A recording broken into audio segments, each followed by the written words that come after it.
I came to Dubai and the Middle East for the first time last March from the US. So I was flabbergasted at what a cool international cosmopolitan hub this is. I don't know what my expectations were, but I was like, man, this place Absolutely. is going off. So same Absolutely. sentences: New York, Paris, Tokyo, Dubai. Hey everybody, it's Eddie from Tokyo. This is your cryptocurrency update from Japan, and that was Henson Orser in the intro. And yes, that was the same impression I had on my first visit to Dubai. Now, Henson will be speaking at this year's Pre-SWELL event. This is an annual gathering of Ripple's partners and usually packed with a couple of surprise announcements, one of which will probably be the approval from Dubai's Virtual Asset Regulatory Authority, which is what WadzPay announced today. They have received the initial approval. I have been holding on tight as they built out their Layer 1 blockchain, and now they have some unique niche use cases, and it's all in the payment sector. I'll be joining their AMA on November 9th, set for 6 p.m. Singapore time. I'm looking forward to that space on X. And jumping back to Pre-SWELL from last year just for a moment, Ken Weber led a discussion on sustainability, and I happened to be doing some research today on the speakers that were coming to this year's Swell, and I found something very interesting. I shared this with my Patreons today. It is a video that's gone under the radar. Less than 60 people have viewed it, and it's with Ken Weber, head of Ripple Impact, talking about sustainability. But at the 7-minute mark, he talks also about having a partnership of some sort with the Vatican. I don't know. I think it's time maybe for some of the sleuths to do a little sleuthing, but I found that most curious. XRP is having what I think a lot of people are going to call a pre-swell pump, but that's okay with me, up nearly 8% in the last 24 hours, just around 60 to 61 cents. Moving over to the XRP ledger, Minus posted that he found over 1 million NFTs have recently been minted on the XRP ledger, 71,000 of them in the last 24 hours. Yes, that would be because of Futureverse and the FIFA World Cup AI League game. The NFTs are attached to this mobile game, which is free to download and play, and you customize your player by unlocking new clothing items. It has groundbreaking AI, and you compete to a top spot on the leaderboard. This is a pic today of the co-founder of Futureverse, Aaron McDonald, who presented today at Apsara Conference. It's a 72-hour digital conference like no other, with 500 concurrent breakout sessions across 40,000 square meters. It takes place in Hangzhou, China.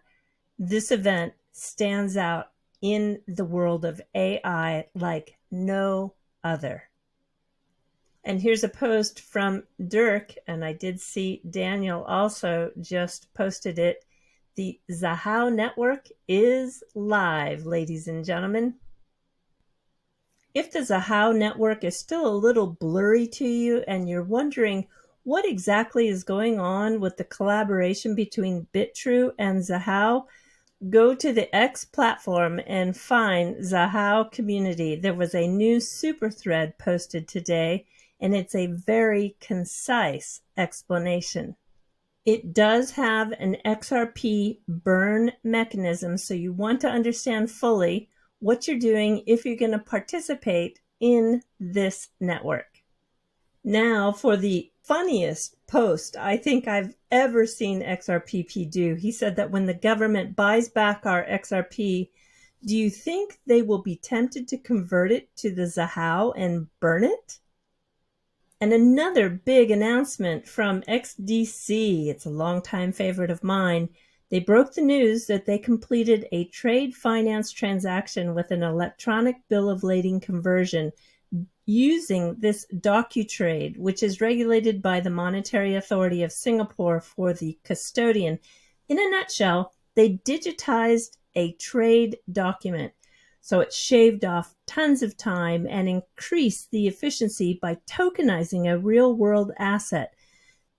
Within the 7 days of transit time, there was new cash flow or liquidity available, and it was made on a $150,000 transaction. This is really amazing because it's now beyond concept. It's actually really happening. I have to admit, I've not been that interested in following the Sam Bankman-Fried case, but I have enjoyed Tiffany's updates. Here's 30 seconds of her update today, and I think it pretty much sums everything up. What's up, guys? It's me, Tiff, and Sam Bankman-Fried's testimony has officially concluded, and his cross-examination has officially begun, and boy is he struggling. Overall, high level, it looks like Sam Bankman-Fried's strategy is essentially saying he doesn't remember anything. When asked difficult questions, or even not so difficult questions like, do you remember saying this in an interview? It sounds like Sam's go-to responses are, I don't recall, or no, but I may have, or I don't specifically remember that, or I don't know exactly what you're referring to there, or just, I don't remember. When the government then proceeds to pull up hard evidence of him making certain statements or signing specific documents, Sam will then say things like, well, I'm not saying that I didn't say that, or I vaguely remember that, or I don't remember that. So he basically just seems unwilling to give a straight answer or take any responsibility for things that he said or did, and is instead just going the route of being incredibly evasive and cagey and difficult and overall quite unlikable. I'm going to have a clip take you out of this video that I don't think you want to miss. It's about cross-border payments. It's still dominated by SWIFT, and according to this gentleman, it is settling 100% of the time in 24 hours. The Form 3 Cloud Payments Chief is telling us here that the longer-term view is indeed to move away from correspondent banking. That is the key utility for the digital asset XRP within the RippleNet network. And the use case for DLT and tokens as a mechanism of exchange for cross-border, well, there's nothing according to him that has taken hold as of yet, but that doesn't mean it never will. Have a listen. It's very easy to move a message cross-border, right? It's far more difficult to achieve actual settlement. And I think that calls into question both the FX rate, right, and the transparency of the FX rate at the point of the payment initiation. It calls into question the spreads that are being taken against the FX rate. And it also calls into question the liquidity, right? So I think how liquidity moves cross-border is still the big question around things like networking, individual real-time payment schemes, right? You still, at the end of the day, have to move dollars to pounds or dollars to euros or what have you. Yeah, so I mean, the cross-border payment space is dominated, still continues to be dominated by SWIFT, right? And in full disclosure, I am a former Swiftie myself, so I have to give that warning. But I think SWIFT does, to give SWIFT its due, it does a good job in helping facilitate the traditional correspondent banking methodology of cross-border payments, to the point where, most payments are settled within 5 minutes. And I think they're up to now, it's 100% of all payments are settled within 24 hours. The longer term view is that we'll start to see a movement away from traditional correspondent banking via SWIFT to potentially these kind of inter-networked real-time payment schemes. Or alternatively, right, that there is still a whole use case for DLT and tokens as a mechanism of exchange cross-border.